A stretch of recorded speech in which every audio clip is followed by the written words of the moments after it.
আসসালামু আলাইকুম। হ্যাঁ, এখানে আমরা দেখতে পাচ্ছি যে আগে একটা রুলস আমি বলি।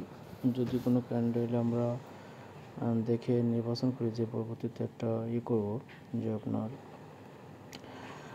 ট্রেড নিব, তখন আগে আমার দেখতে হবে ক্যান্ডেলটা কোন কোন অবস্থায় আছে, মার্কেটটা কোন দিকে কী অবস্থায় আছে। যেহেতু মার্কেটটা এখানে দেখা যাচ্ছে যে ডাউন মার্কেট টোটালি একটা, তো তার আগে আমাদের দেখতে হবে যে এখানে প্রথমে আছে দুটো রেড ক্যান্ডেল, তারপরে এখন হচ্ছে আবার দুটো গ্রিন ক্যান্ডেল দেখাচ্ছে। সো সেক্ষেত্রে আমাকে এই দুইটা রেড ক্যান্ডেল থেকে একটা রেড ক্যান্ডেল নিতে হবে। পরেরটা কী করতে হবে, রুলস হচ্ছে যদি প্রথমটা রেড ক্যান্ডেল হয়, পরে দুইটা গ্রিন ক্যান্ডেল হবে, তারপর আবার রেড ক্যান্ডেল হবে।